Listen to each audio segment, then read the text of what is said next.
સ્વામિનારાયણ વિદ્યાર્થી મિત્રો, આજે આપણે ધોરણ 10માં યુનિટ 3માં આગળ અભ્યાસ કરીશું ધાતુઓ અને અધાતુઓમાં. સૌપ્રથમ આપણે આની આગળ શું જોયું હતું, ક્યાં સુધી પહોંચ્યા હતા તે જોઈ લઈએ એકવાર. અને આ પાઠના અંતે હું કહીશ તમને કે કયા કયા ટોપિક પૂછાવાના છે ને કયા નીકળી ગયેલા છે. આપણે સૌપ્રથમ ધાતુઓ અને અધાતુના ભૌતિક ગુણધર્મો જોયા હતા. ધાતુઓની પ્રાપ્તિ એટલે NaCl અને MgCl2નું નિર્માણ જોયું હતું. બીજું કે ધાતુઓ અને અધાતુઓનું કોષ્ટક જે જોયું હતું આપણે પૃથ્વીના પેટર્નમાંથી નીકળી આવે છે અયસ્કોની સમૃદ્ધિમાં નીચી સક્રિયતાવાળી ઊંચી સક્રિયતાવાળી તે ધાતુઓ જોઈ હતી. તો તેમાં તમે બાજુમાં જોશો તો તમને આપ્યું છે અમુક sodium, potassium, sodium, calcium, magnesium, aluminium.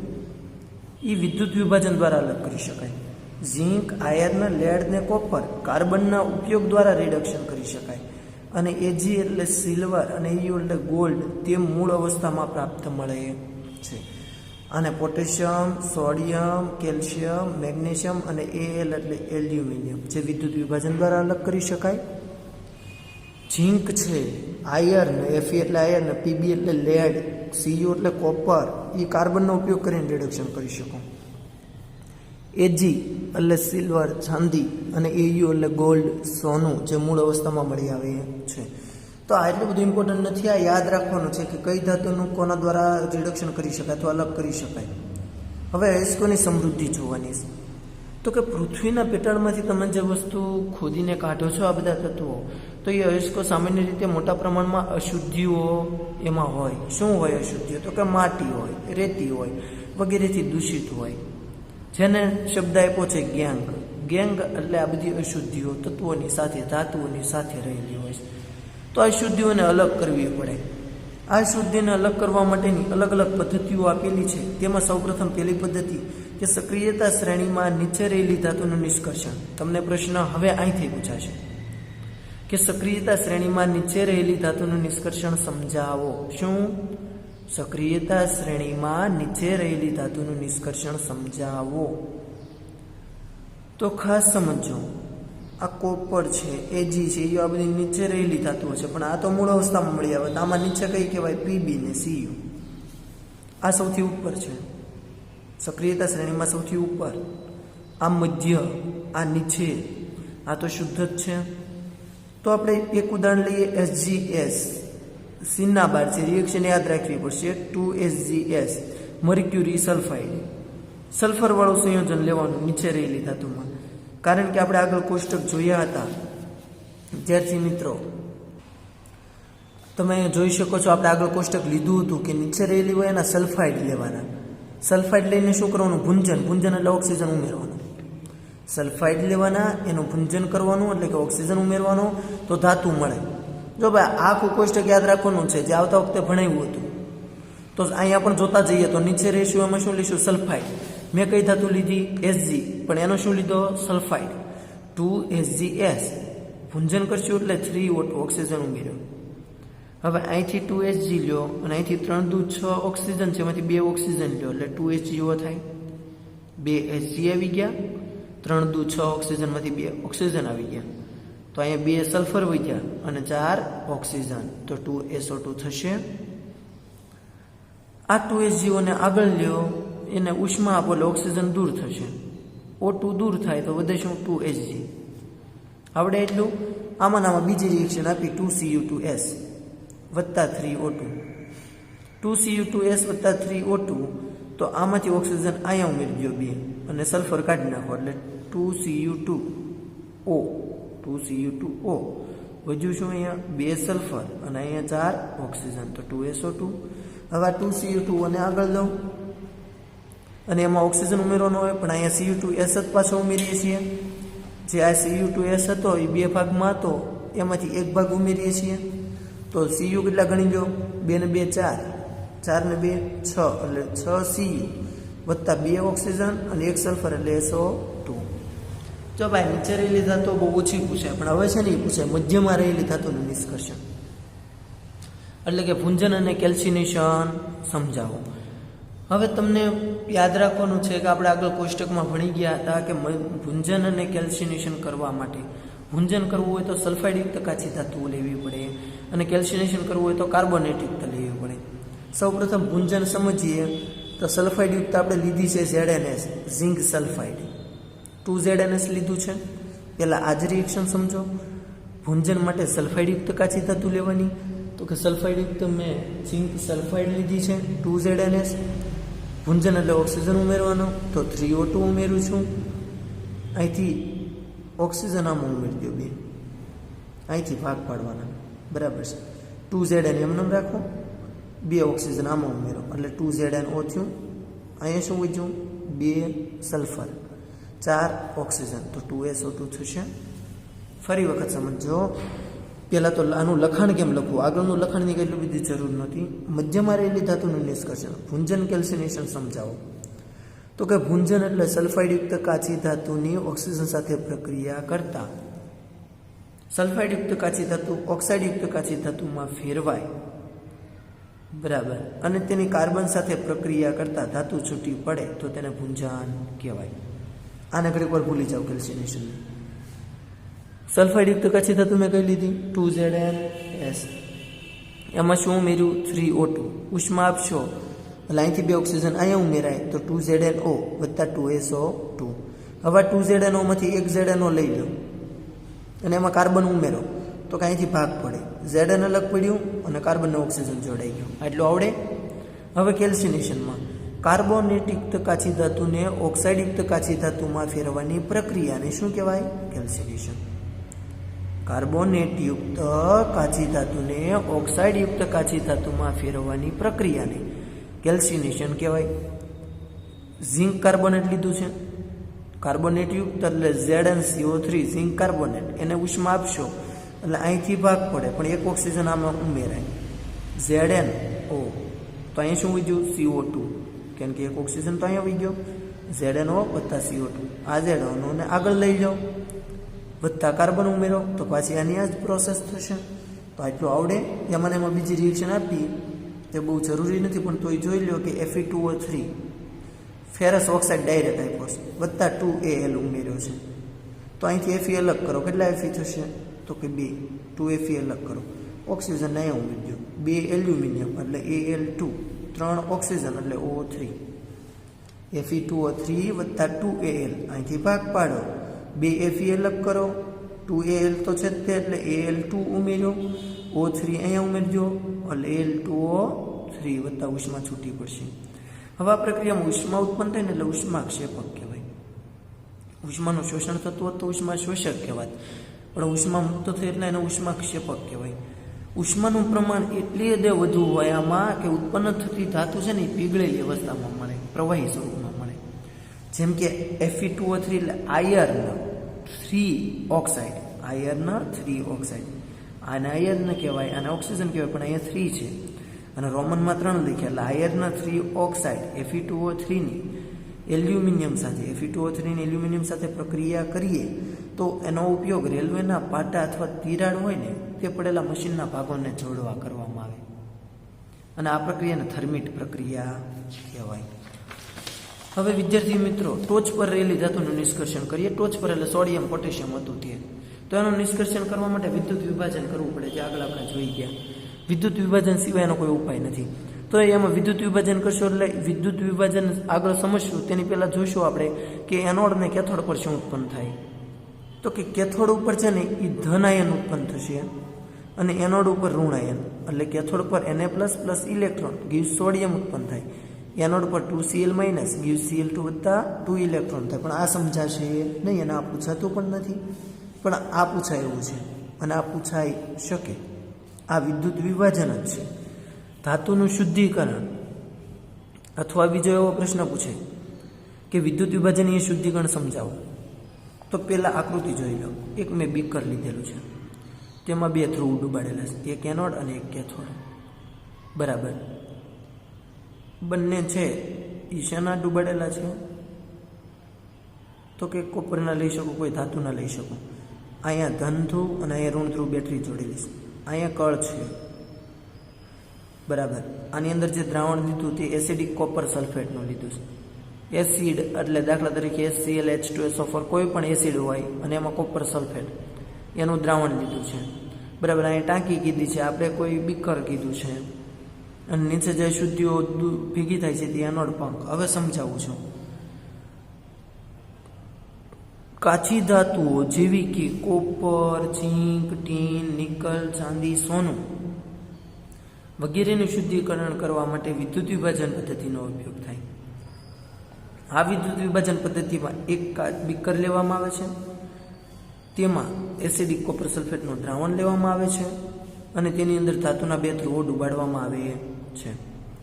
એકને કેથોડ તરીકે અને બીજાને એનોડ તરીકે લેવામાં આવે. ધન ધ્રુવ તરીકે જોડેલું હોય તેને એનોડ કહેશું, ઋણ ધ્રુવ સાથે જોડેલું હોય તેને કેથોડ કહેશું. હવે વિદ્યુત પ્રવાહ પસાર કરતા બેટરી વડે કળ શરૂ કરતા વિદ્યુત પ્રવાહ પસાર કરતા તમે જોઈ શકશો કે વિદ્યુત પ્રવાહ પસાર કરતા કોપર સલ્ફેટ જે છે તે એનોડ પરથી જે કોપર હોય તે કોપર છે એ દ્રાવણમાં જશે. એનોડ પરનો કોપર ક્યાં જશે? દ્રાવણમાં. આની સાથે જ જ્યારે એનોડ પરથી કોપર છૂટો થાય તો અહીંયા અશુદ્ધ એનોડ લઈશું અને અહીંયા કેથોડ લઈશું શુદ્ધ. હવે એનોડ છે એ અશુદ્ધ છે તો એમાંથી કોપરની સાથે અશુદ્ધિઓ બધી નીચે તળિયે ભેગી થશે, એને એનોડિક પંખ કહીશું અને એને પંપ વડે અલગ કરી શકાય, નળ વડે અલગ કરી શકાય. જ્યારે આ કોપર દ્રાવણમાં ભળ્યો તો દ્રાવણનો કોપર બધો ક્યાં ભેગો થશે? કેથોડ પર. ફરી વખત સમજાવું છું.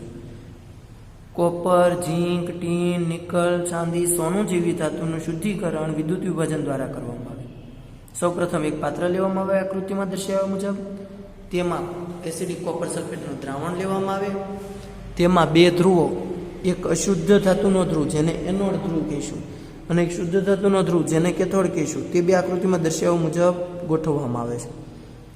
હવે વિદ્યુત પ્રવાહ પસાર કરવામાં આવે તો એનોડમાંથી જે અશુદ્ધ કોપરનો ધ્રુવ છે તેમાંથી કોપર દ્રાવણમાં જશે તથા અશુદ્ધિઓ તળિયે ભેગી થશે.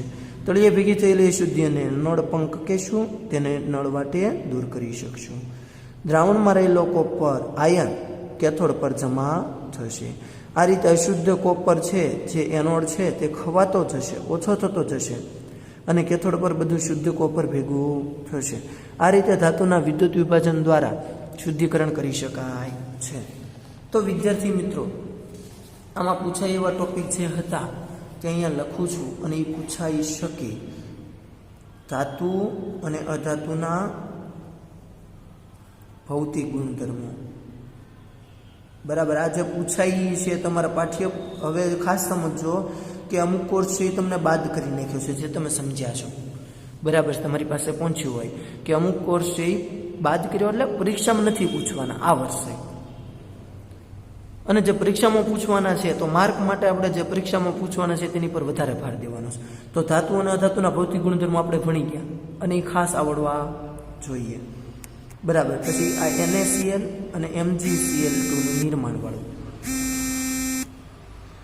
તો વિદ્યાર્થી મિત્રો, ધાતુ અધાતુના ભૌતિક ગુણધર્મો NaCl MgCl2નું નિર્માણ એટલે કે પ્રાપ્તિ તે જોયું હતું. તેના પછી આજે આપણે જોયું તે બધું આ તમામ કે અયસ્કોની સમૃદ્ધિ, જેમાં આપણે નીચે રહેલી સક્રિય ધાતુનું નિષ્કર્ષણ, મધ્યમાં રહેલી એટલે કે ભુંજન કેલ્સિનેશન અને ઉચ્ચ એટલે કે ધાતુનું શુદ્ધિકરણ વિદ્યુત વિભાજન દ્વારા. આટલા ટોપિક પૂછાય એવા છે તે યાદ રાખવાના છે. હવે કયા કયા નથી પૂછાવાના જે કાઢી નાખ્યા? તો કે ધાતુના અધાતુના રાસાયણિક ગુણધર્મો જે નથી પૂછાવાના, કાઢી નાખ્યા છે પરીક્ષામાંથી આ વર્ષે. બીજું ક્ષારણ, આયનીય સંયોજનના ગુણધર્મો તે પણ કાઢી નાખ્યા છે. તો પણ એનો પણ આપણે અભ્યાસ તો કરી જ લઈએ, બરાબર. એટલે એનો બેઝિક અભ્યાસ આપણે કરી લઈએ. ધાતુના રાસાયણિક ગુણધર્મો, તો પહેલાં તો હવામાં પ્રક્રિયા, ઓક્સિજન સાથે પ્રક્રિયા, પાણી સાથે પ્રક્રિયા, ધાતુની એસિડ સાથે પ્રક્રિયા અને ધાતુની અન્ય ક્ષાર સાથે પ્રક્રિયા. હેડિંગ યાદ રાખજો. ધાતુની હવા સાથે પ્રક્રિયા કરી એટલે 2Cu, એક કોપર લીધું ધાતુ, વત્તા O2 જોડી જો, કાંઈ નથી કરવાનું. અહીંયા 2 અને અહીંયા 2 કોમન કાઢો, 2 CuO, 4Al વત્તા 3O2 gives, જોડી જો શું બનશે? 2Al2O3, કારણ કે 4 એલ્યુમિનિયમ ને 6 ઓક્સિજન તો 2 કોમન કાઢો એટલે 2Al2O3. દાખલા તરીકે 2Na, 4Na અને O2 શું બનશે? 4Na અને O2 બંનેમાંથી 2 કોમન કાઢો 2, Na2O। તો આવી કોઈ પણ પ્રક્રિયાઓ બને ધાતુની પાણી સાથે પ્રક્રિયા। કોઈ એક ધાતુ લ્યો, પોટેશિયમ લીધું છે 2 વત્તા 2H2O, અહીંથી 2 ભાગ પડે તમને ખબર છે પાણીમાં, H+ અને OH-। પણ અહીંયા ખાસ યાદ રાખજો કે H+ અને OH- બને છે, પણ અહીંયા 2H+ ને 2 OH- બનશે। 2 દુ 4 હાઇડ્રોજન છે, તો 2 હાઇડ્રોજન અહીંયા 2 અહીંયા, એટલે જેટલા આગળ હોય ને એટલા બને H+ ને એટલા OH-। આ OH- ને અહીંયા જોડી દો એટલે શું થયું, બંનેમાં 2 કોમન, KOH, તો વધ્યું શું, હાઇડ્રોજન વાયુ। એવી જ રીતે અહીંયા 2Na 2H2O, તો શું બનશે, અહીંયા પણ 2H+ 2OH- અને આની જોડે જોડીજો 2Na OH, વધ્યું શું, H2। આની જાતે પ્રક્રિયા કરજો Ca વત્તા H2O કરીને, બરાબર, 2H2O કરીને। ધાતુની એસિડ સાથે પ્રક્રિયા, ધાતુ મંદ એસિડ સાથે પ્રક્રિયા કરે તો ક્ષાર અને હાઇડ્રોજન વાયુ ઉત્પન્ન થાય। દાખલા તરીકે તમે સોડિયમ લ્યો વત્તા H2SO4 લ્યો, અહીંથી ભાગ પાડો તો આ SO4- હોવાથી અહીંયા જોડાશે, બરાબર। અહીં 2 Na લ્યો, સોડિયમ વત્તા H2SO4, તો શું બનશે, 2 Na હોવાથી Na2SO4, અહીંયા Na 2 છે તેથી Na2 આપ્યું, અને SO4 અહીંયા કેમ 2 આપવું, તમે આગળ ભણી ગયા છે 9માં, આગળ ન આપે, આગળ આપો તો બંનેને લાગુ પડે, એટલે Na2SO4, તો વધ્યું શું, 2 હાઇડ્રોજન એટલે H2। ધાતુની અન્ય ધાતુના ક્ષાર સાથે પ્રક્રિયા, તો કે ધાતુ A વત્તા B ક્ષારનું દ્રાવણ, એટલે કોઈ એક ધાતુ લેવાની, બીજું ધાતુ એના ક્ષારનું દ્રાવણ લેવાનું, તો વિપરીત થઈ જાય। જે ધાતુ લીધી હોય ને એના ક્ષારનું દ્રાવણ બની જાય, અને જેના ક્ષારનું દ્રાવણ લીધું હોય એ ધાતુ સ્વરૂપે છૂટું પડે। કેવી રીતે જોઈએ, આકૃતિમાં તમારા પાઠ્યપુસ્તકમાં આપેલું છે, એક ધાતુ Fe લીધું, આયર્ન લીધું, અને બીજી ધાતુનું દ્રાવણ લીધું, કયું, તો કે કોપર સલ્ફેટનું દ્રાવણ લીધું, તો અહીંથી ભાગ પડશે, આ બંને જોડાઈ જાય એટલે FeSO4 અને આ Cu છૂટો પડે। તો જો એ ધાતુ હતી એનું શું બની ગયું, દ્રાવણ બની ગયું, અને બી ક્ષારનું દ્રાવણ હતું એનું શું બની ગયું, તો કે ધાતુ। આ તમારા રાસાયણિક ગુણધર્મો હતા। હવે સક્રિયતા શ્રેણી, તો કે દરેક તત્વોમાં સક્રિયતા શ્રેણી અથવા પ્રતિક્રિયાત્મકતા શ્રેણી પૂછાવાની નથી, પણ તો યાદ રાખવાનું, આપણે કોઈ પણ ધાતુના તેના પ્રાપ્તિ સ્થાનના આધારે, તેની સક્રિયતાના આધારે